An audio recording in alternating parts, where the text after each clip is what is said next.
ನಮಸ್ತೆ ವೀಕ್ಷಕರೇ, ಮಂಕುತಿಮ್ಮನ ಕಗ್ಗ ಡಿ.ವಿ.ಜಿಯವರ ಪದ್ಯಪುಸ್ತಕ. ಇದು ಕನ್ನಡದ ಭಗವದ್ಗೀತೆ ಎಂದು ಹೇಳಲಾಗಿದೆ. ಡಿ.ವಿ.ಜಿಯವರು ಜೀವನದ ವಿಶಿಷ್ಟ ಆಯಾಮಗಳನ್ನು ಉದಾಹರಣೆ ಸಮೇತವಾಗಿ ವಿವರಿಸಿದ್ದಾರೆ. ಎಲ್ಲರೂ ಓದಲೇಬೇಕಾದಂಥದ್ದು. ಮುಕ್ತಕ 1.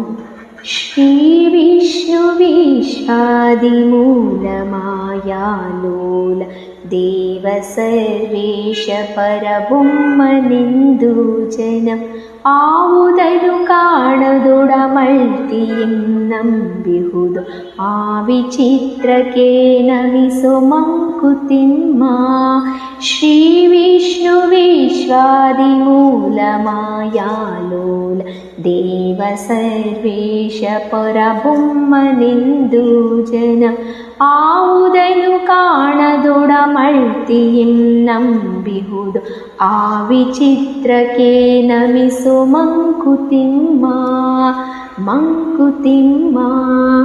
ವಿಶ್ವಕ್ಕೆ ಮೂಲವಾದ ಶ್ರೀ ವಿಷ್ಣು, ಮಾಯಾಲೋಲ ದೇವರು, ಪರಬ್ರಹ್ಮ, ಸರ್ವಕ್ಕೂ ಒಡೆಯನಾದ ಪರಮಪುರುಷ, ಹೀಗೆ 10 ಹಲವಾರು ಹೆಸರುಗಳಿಂದ ಪರಮಾತ್ಮನನ್ನು ಕರೆಯಲಾಗಿದೆ.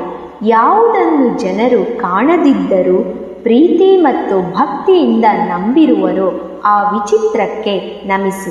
ಇಡೀ ವಿಶ್ವವು ಕಣ್ಣಿಗೆ ಕಾಣದ ಒಂದು ಶಕ್ತಿಯ ಅಧೀನದಲ್ಲಿದೆ.